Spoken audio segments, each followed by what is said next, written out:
I'm Juan, a designer at Google, and for this assignment, I'll be helping you guys with wireframes, mockups, and prototypes.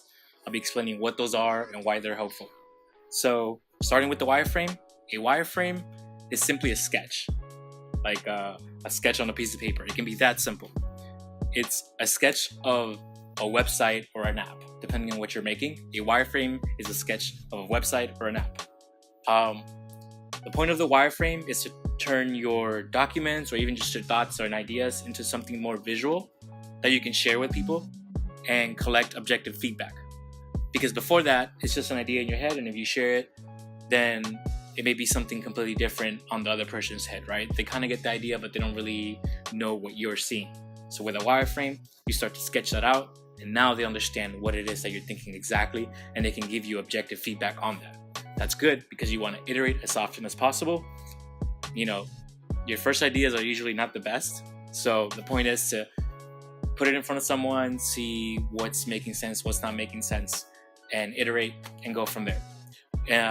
When you're actually building the website or the app, the wireframe then becomes the blueprint to what your website or app will be. So then you move to the mockup. The mockup is basically the wireframe version 2. It's the wireframe with colors, content, photos. Starts to look more like a real web page or app. Some people can scroll through it. It's not necessarily anything interactive that you can click on a button and go to the next page, but it's something more tangible that people can start to understand. Okay, I see what this is.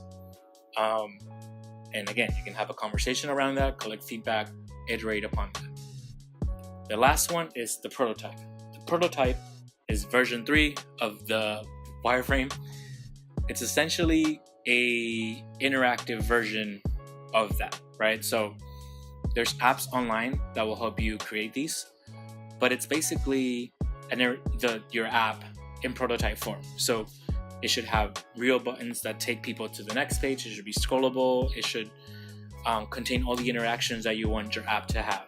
It should feel as real as possible so that you can see how people are using it, where they're stumbling, what's working, what's not working. The prototype helps you pinpoint all those things before actually spending any time or money or resources on building the actual thing, right? Because you're not coding anything just yet. You could for some prototypes, but you could also just create it with apps that you can find online, right? And just create an illusion of what your app or website will be. See how people are using it.